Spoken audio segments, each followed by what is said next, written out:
Out in West Texas, the wind has a voice, and most times it just speaks of loneliness. For Sarah O'Connell, a widow miles from anyone, that voice was the only one she ever heard. But on a starless night in 1878, a different sound cut through the darkness. It was a cry too human to be a coyote and too desperate to be anything but trouble. She'd already lost everything to this land, her husband, her future, her hope. Now armed with nothing but a burning log from her fireplace, she was about to face that darkness. She thought she was saving a life. She had no idea she was about to ignite a war, pit herself against her own people, and become a legend whispered on that very same wind. The silence on the plains wasn't empty. It was full of the whisper of dry grass, the lonely coo of a distant dove, and the endless sigh of the wind. For Sarah, this silence was the soundtrack to her lonely life. A year. It had been 1 year since her husband, Thomas, was ripped away by a fever that tore through their homestead, leaving her with a half-built barn and a loneliness so heavy it felt like a second person in the room. Her cabin was the only monument left of their dream. By day she was a machine, mending fences, tending goats, fighting the stubborn dirt in her garden. Her hands, once soft enough for the needlepoint she'd learned back home, were now cracked and calloused, permanently stained by the earth. But when the sun went down, bleeding across the sky in shades of orange and purple, the work stopped, and the silence came for her. Tonight was the same as all the others. The fire crackled in the hearth, making shadows dance on the walls like ghosts. Outside, the darkness was absolute, a black ocean stretching to the edge of the world. She sat at the small table Thomas had built, cleaning his old Colt Peacemaker. The smell of gun oil was a familiar comfort. She'd only ever used it on rattlesnakes, but out here, a lone woman was a target, and the weight of the steel was a comfort. She was about to bank the fire for the night when she heard it. It was faint at first, almost eaten by a gust of wind rattling the shutters. She froze, every nerve on fire. It came again, sharper this time. A thin, reedy cry of pure distress. Her first thought was an animal. A bobcat kitten, maybe a fox caught in a trap. The wild things out here made all kinds of strange noises in the dark. She tried to dismiss it, turned back to the fire. But the sound wouldn't stop. It rose and fell with a desperate rhythm that pulled at something deep inside her. This was no animal. It had the unmistakable note of human terror. It was a sound that chilled her straight to the bone. Who could possibly be out here? The nearest town, Redemption Creek, was a full day's ride. No one, absolutely no one, traveled these plains at night, unless they weren't settlers. A single word slithered into her mind. Comanche. The word itself was a ghost story settlers told each other. The great war chief Quanah Parker had surrendered years ago, leading his people to the reservation. The papers in town said the wars were over. But Sarah knew better. The land remembered. There were still bands who refused to live on the white man's reservations. Warriors who still hunted and raided in the old ways. Was this a trick? A lure to draw her out of her cabin so they could ambush her? Thomas's voice echoed in her memory. Never you mind what's skittering in the dark, Sarah girl. You lock that door and stay by the fire. Ain't nothing out there worth your life. Her heart hammering, she slammed the heavy bolt across the door. She grabbed the Colt, its wooden grip cool in her sweaty palm, and peered out the window into the suffocating blackness. The crying continued, but now it was joined by a new sound, a chorus of sharp, excited yips and snarls. Coyotes! The sound of the pack changed everything. All thoughts of Comanche tricks vanished, replaced by a horrifying image, a helpless creature being torn apart in the dark. The crying hit a fever pitch, a raw shriek of terror that sliced right through her fear. It was a baby. She was sure of it now. A human baby. She couldn't. It was madness. But the sound of the snarling coyotes, getting closer, bolder, made the decision for her. She couldn't stand here by her warm fire and listen to a child die. Her own grief, the quiet sorrow of a barren womb, rose up in her. Maybe that was it. The cry of a child in need was a call she was physically unable to ignore. With a sob of frustration, she unbolted the door. The Colt felt useless. Firing blind into a pack of circling shadows was a fool's game. She needed light. She needed a weapon that would make a starving animal think twice. Her eyes fell on the hearth. One thick log of mesquite was still burning bright and steady. Without thinking, she grabbed a heavy leather work glove, plunged her hand into the searing heat, and pulled the burning log from the fire. It was heavy, trailing smoke and a shower of embers. The heat was immense, scorching the air, but she barely felt it. Holding the firebrand high like a torch, she ran out into the night. The cool air was a shock. The torch threw a wide, dancing circle of light, pushing back the darkness. And there, not 50 yards from her cabin, was the scene of the drama. A pack of at least a dozen coyotes, their bodies lean and ghostly in the firelight, were circling a small, dark bundle on the ground. Their eyes glowed like green glass. "Get away!" Sarah screamed, her voice raw. "Get back, you devils!" She charged, swinging the burning log. The lead coyote, a big male with a torn ear, turned to face her, letting out a low growl. For a terrifying second, she thought it would lunge. But the roaring flame, the thick smoke, and the sheer nerve of this lone woman was too much. The beast backed away. Sarah didn't stop. She ran straight at the pack, swinging the firebrand in a wide arc, sending embers flying like angry fireflies. The coyotes broke and scattered, their courage failing in the face of the fire. They melted back into the darkness, their yips turning from predatory to resentful. Panting, her lungs burning, Sarah stood over the bundle. Her torch lit it up clearly now. It was a cradle board, an intricately decorated Comanche cradle board. And tucked inside, wrapped in soft rabbit fur, was a baby. Its face was smeared with dirt and tears, its dark eyes wide with terror. It couldn't have been more than a few months old. But as she stared, her torchlight caught something else glinting in the grass. The splintered shaft of an arrow, fletched with hawk feathers. And a few feet from that, the unmistakable gleam of a spent brass cartridge.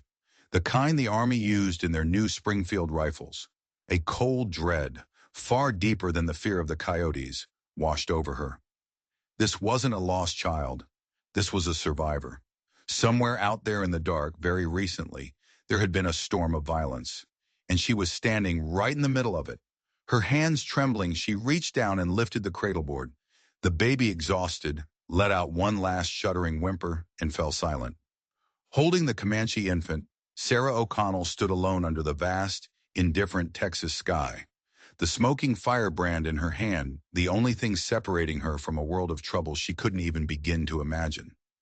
Back inside the cabin, with the heavy bar bolted across the door, the world shrank to the small circle of lantern light.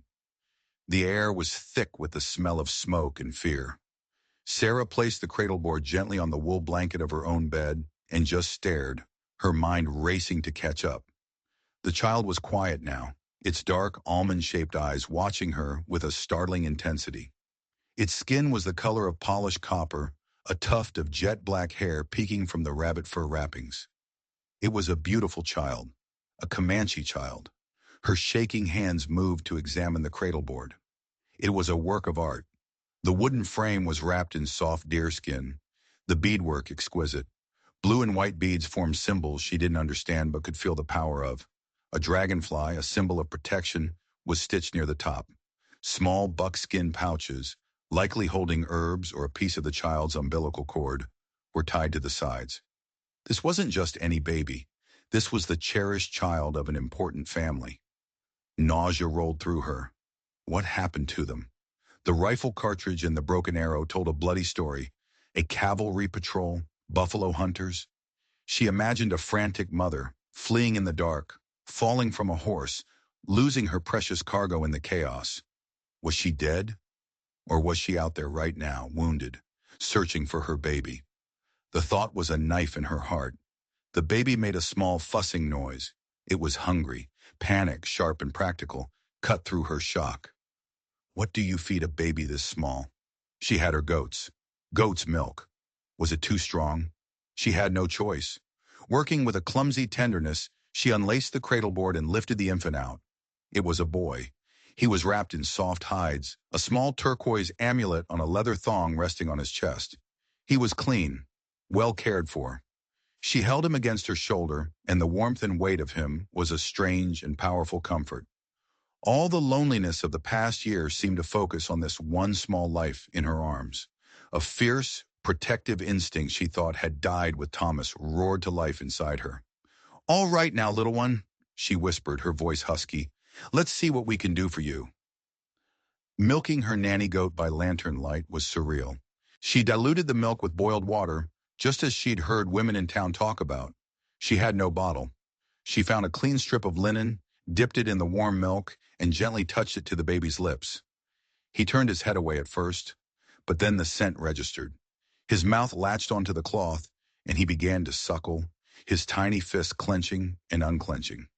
She sat on the floor by the fire, patiently redipping the cloth, feeding him drop by drop.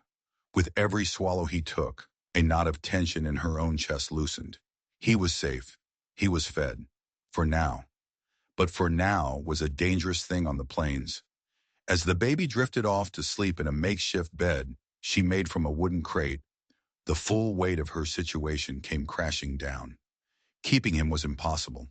She was a white woman. He was a Comanche boy. In the eyes of her world, that made them enemies. If she was found with him, the best she could hope for was to be branded an outcast. The worst didn't bear thinking about. Lynch mobs had formed for less, and the law was no help. Sheriff Brody in Redemption Creek was a man famous for one thing: his bottomless hatred of all Indians. A hatred born from a personal tragedy everyone knew about. His wife and daughter, killed in a Kiowa raid a decade earlier. He wouldn't see an innocent baby. He would see a serpent's egg that needed crushing. Then there was the other side, the boy's people. If they were alive, they were searching. And what would they think finding their child in the cabin of a white woman? They wouldn't see a savior. They would see a kidnapper. They wouldn't know about the Coyotes. They would only see the theft of their future. Her isolated homestead would be the first place they'd come. They could kill her and burn her cabin to the ground before she could say a single word. She was trapped between two warring worlds, with a sleeping infant at the center of it all. Sleep was a fantasy. She sat in the rocking chair Thomas had made, the colt on her lap, and watched the baby. Every gust of wind was the sound of hoofbeats. Every creak of the cabin walls was a footstep outside. She thought of Thomas. He would have been practical. "Take the child to the fort," he would have said. "Let the army handle it." But the fort was 100 miles away. And what would the army do with a Comanche baby? Send him to a reservation orphanage back east, where he'd be raised to forget his people, his language, his own name. The thought felt like a betrayal. This child belonged here, to the people who had crafted his beautiful cradleboard and tied the turquoise amulet around his neck. As dawn painted the sky in soft shades of gray and rose, a decision began to form. It was a terrifying risk, but it felt like the only honorable one. She couldn't keep him, and she couldn't give him to the authorities. She had to go to town, not for the sheriff, but for information. She needed to know if there were reports of a skirmish. She needed supplies. She would have to hide the baby here.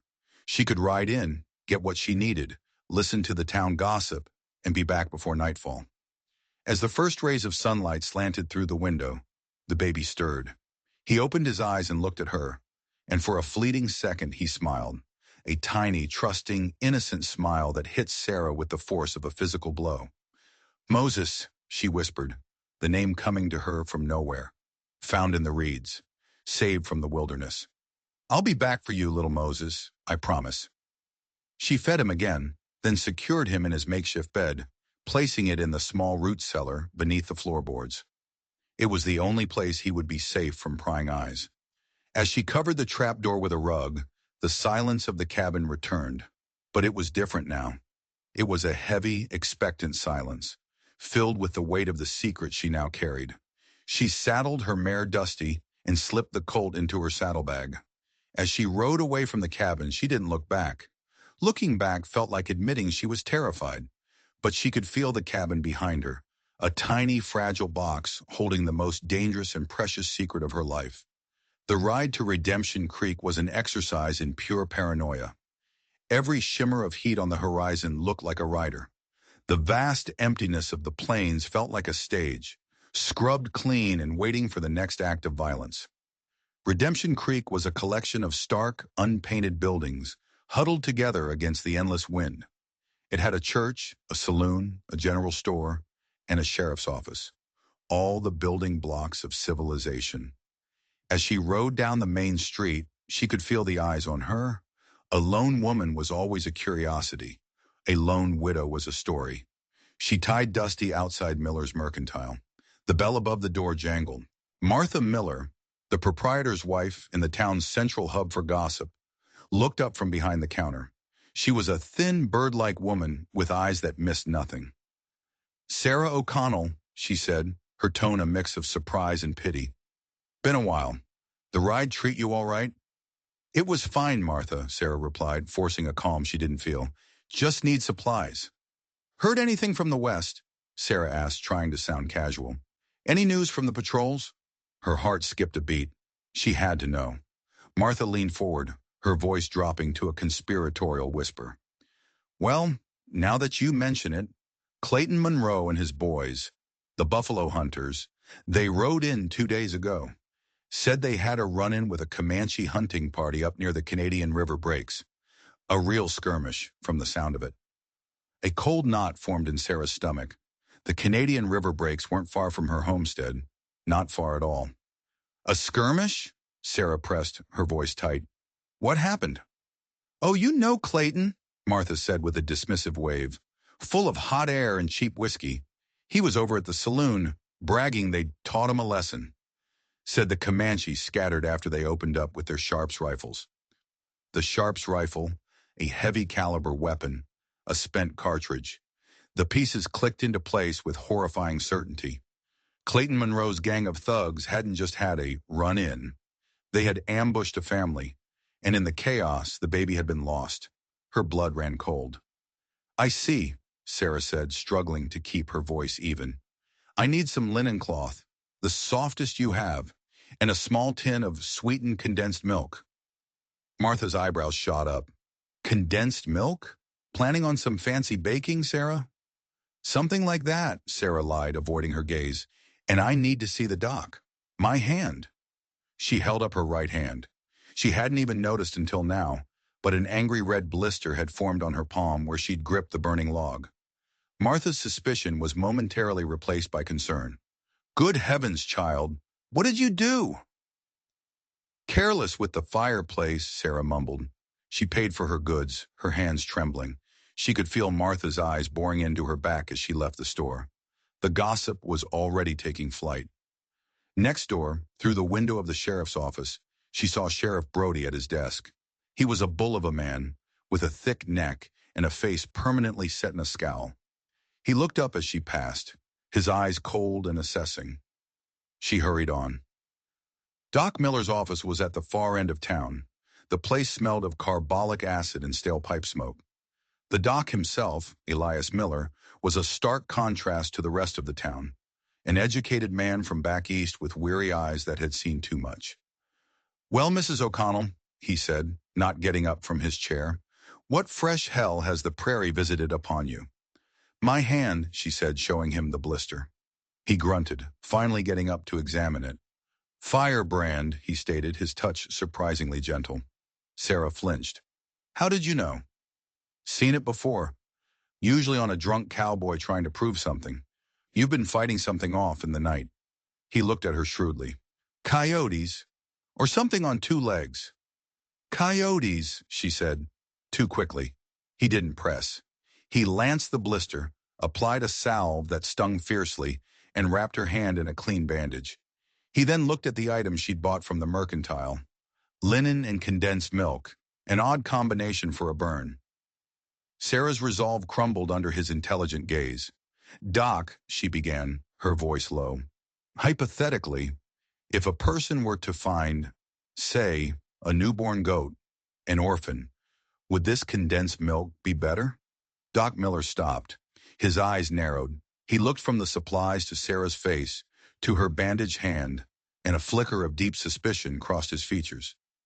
He knew she didn't have any newborn goats. He walked to his cabinet and took out a small box. This is powdered infant formula, he said, his voice dropping to a whisper. I keep it on hand. Lost a mother in childbirth a few months back. Tried to save the baby. He pushed the box towards her. It's better than goat's milk. Mix it with boiled water. He looked her dead in the eye. And if this orphan you found happens to not have 4 legs, be careful, Sarah. Be very, very careful. The world out here isn't kind to strays. Just as she was about to leave, the clinic door flew open. Sheriff Brody filled the doorway, his eyes flickering between the doc, Sarah, and the box of infant formula in her hand. Sarah O'Connell, he boomed, his voice in accusation. Martha said you were in town asking questions about the Comanche. Said you bought some mighty strange supplies. Sarah's blood turned to ice. She's a patient of mine, Brody, Doc Miller said coolly, stepping between them. Her business is her own. Not when it involves savages, Brody snarled. Clayton Monroe's boys confirmed it. They ran off a war party, but there's talk one of the Braves was seen lurking around the O'Connell place this morning. A tracker, maybe. Looking for something. Brody's eyes locked onto Sarah's. You seen anything, woman? You hiding something out there? The accusation stole her breath. This was it. The moment her world could unravel. I haven't seen anyone, she stammered, clutching the box of formula so tightly her knuckles were white. The only thing I fought off were coyotes. Brody stared at her, his gaze trying to peel back the lie with the force of his will. He didn't believe her. Not for a second. That homestead of yours is right in their path. If you see anything, you report it to me. Anything. You hear me? We don't harbor their kind. We eradicate them. The venom in his voice was chilling. He glanced one last time at the infant formula, then at her bandaged hand, a dark calculation forming in his eyes. He turned and left without another word. Sarah stood there shaking. You need to go, Doc Miller said, his voice barely a whisper. Go now, and God help you, Sarah, because I don't think anyone else can. She fled.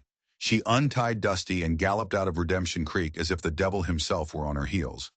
She didn't look back, but she knew with a terrible certainty that Sheriff Brody would be watching. She was no longer just a lonely widow. She was a suspect, and the fragile life hidden in her cellar had just become the most dangerous secret in all of Texas. The ride home was a blur of pure terror. Every shadow was Sheriff Brody. Every gust of wind was the sound of his posse. She had walked into the lion's den and come out smelling like his prey. Brody didn't have proof, but he knew, and his hateful mind would have already leaped to the most dangerous conclusion. When her cabin finally appeared on the horizon, she nearly wept with relief. She half fell from the saddle and rushed inside, bolting the door. She tore the rug aside and lifted the heavy trap door, her heart pounding.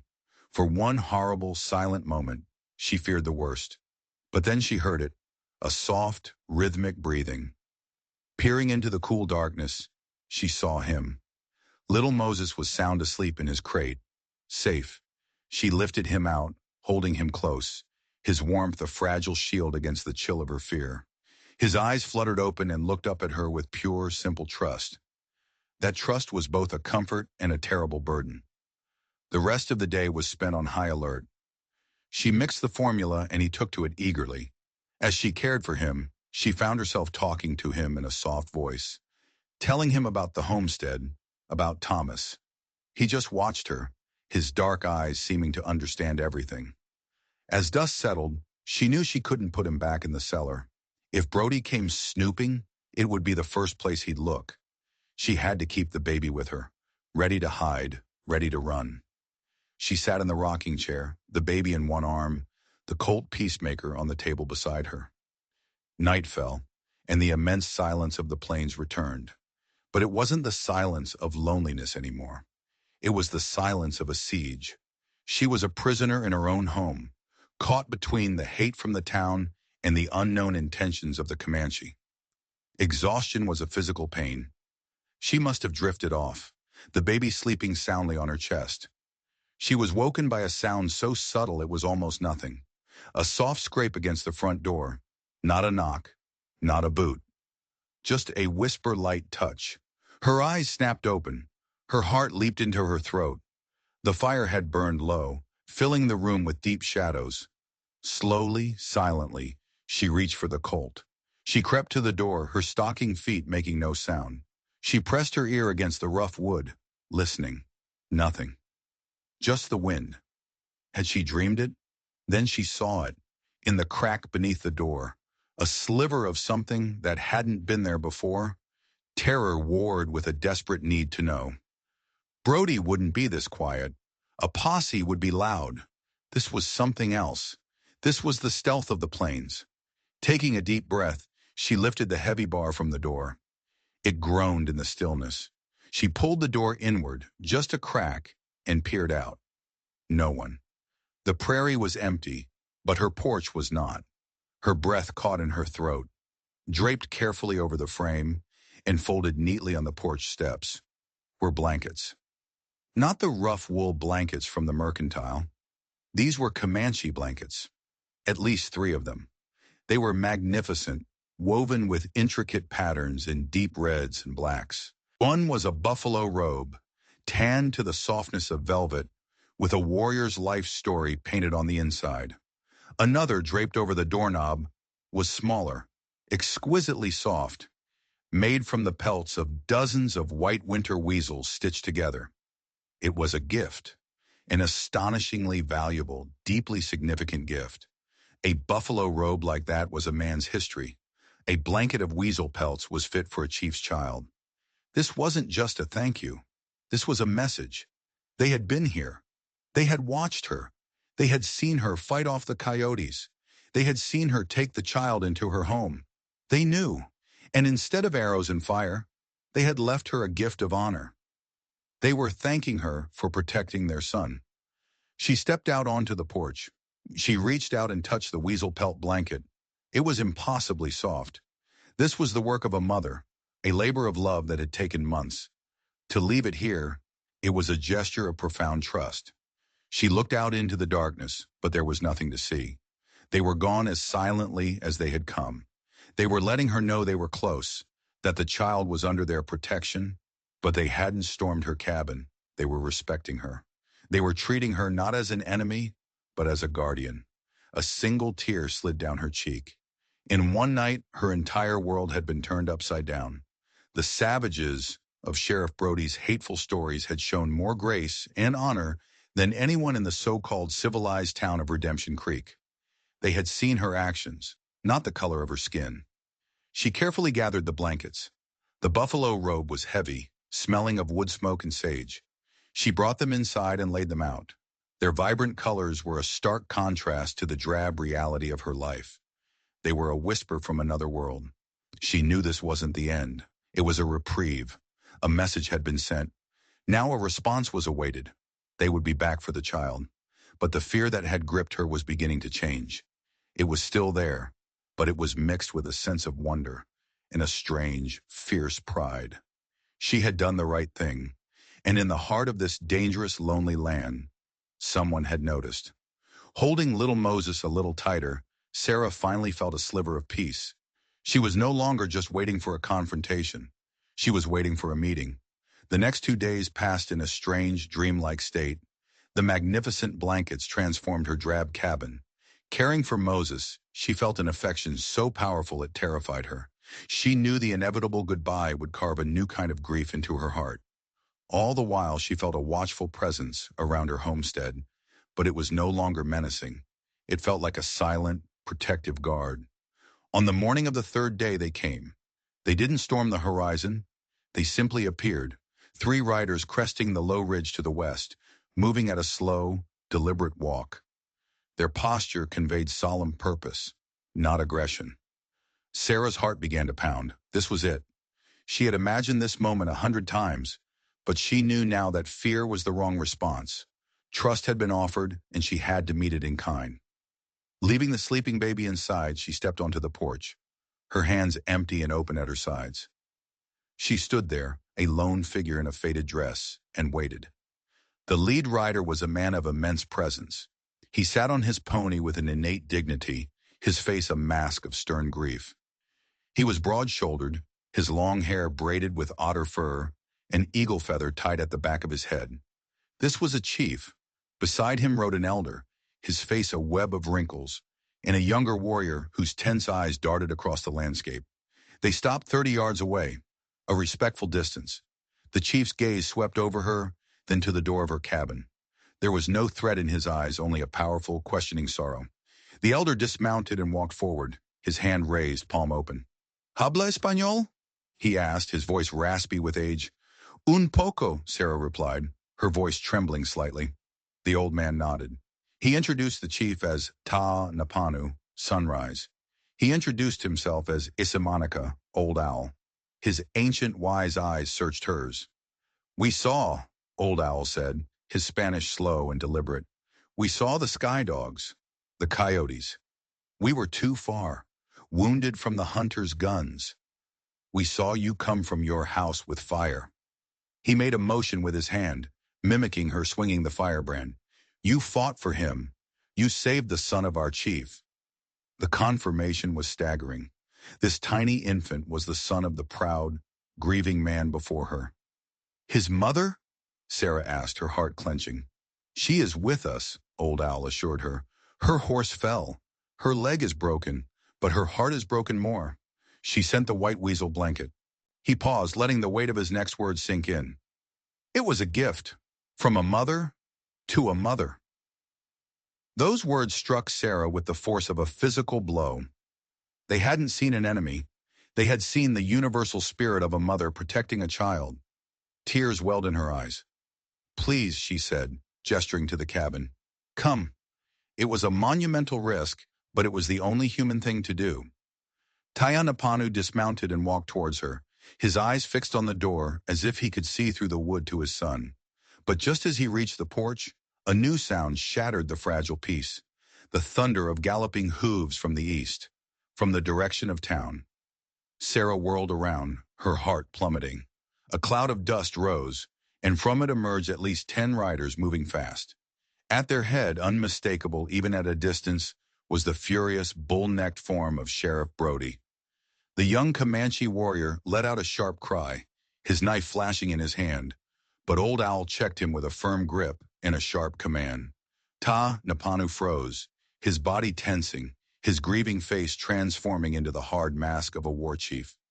His hand went instinctively to the bough slung over his back. The fragile bridge of understanding Sarah had just built was about to be burned to the ground. "No!" Sarah cried out, stepping between the chief and the approaching posse. "Wait! This is a misunderstanding!" Brody's men reined in their horses in a chaotic swirl of dust, forming a semicircle that trapped them against the cabin. Every man held a rifle. Brody's face was a mask of triumphant hatred. "Well, well, Sarah," he spat, his eyes gleaming. "Caught you red-handed, consorting with the enemy." He gestured with his rifle towards Ta'anapanu. "Come back to finish the job, have you, killer?" "You're wrong, Sheriff," Sarah pleaded. "They came in peace. They came for the baby." "The baby?" Brody laughed, a harsh, ugly sound. "So there is a baby, a little savage whelp you've been hiding. I knew it. You're a traitor, Mrs. O'Connell." Tanapanu did not understand the words, but he understood the venomous tone. He spoke a low, dangerous command in Comanche, and his young warrior notched an arrow to his bowstring. This was the moment. Her life, the lives of these men, the life of the baby inside, all hanging on a single frayed thread. Fear was a cold hand on her heart, but something else rose to meet it, a hot, righteous anger at the blind injustice before her. She planted her feet firmly in the Texas dust. "No," she said, her voice ringing with an authority that surprised them all. "You will not shed blood on my property today, Sheriff. You will not point your guns at a father who has only come for his lost son." She held Brody's hateful gaze for a second longer.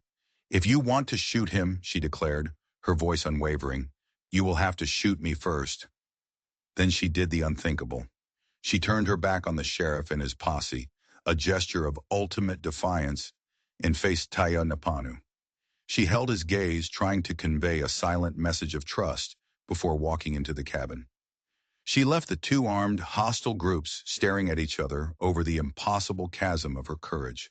The silence that followed was absolute, terrifying.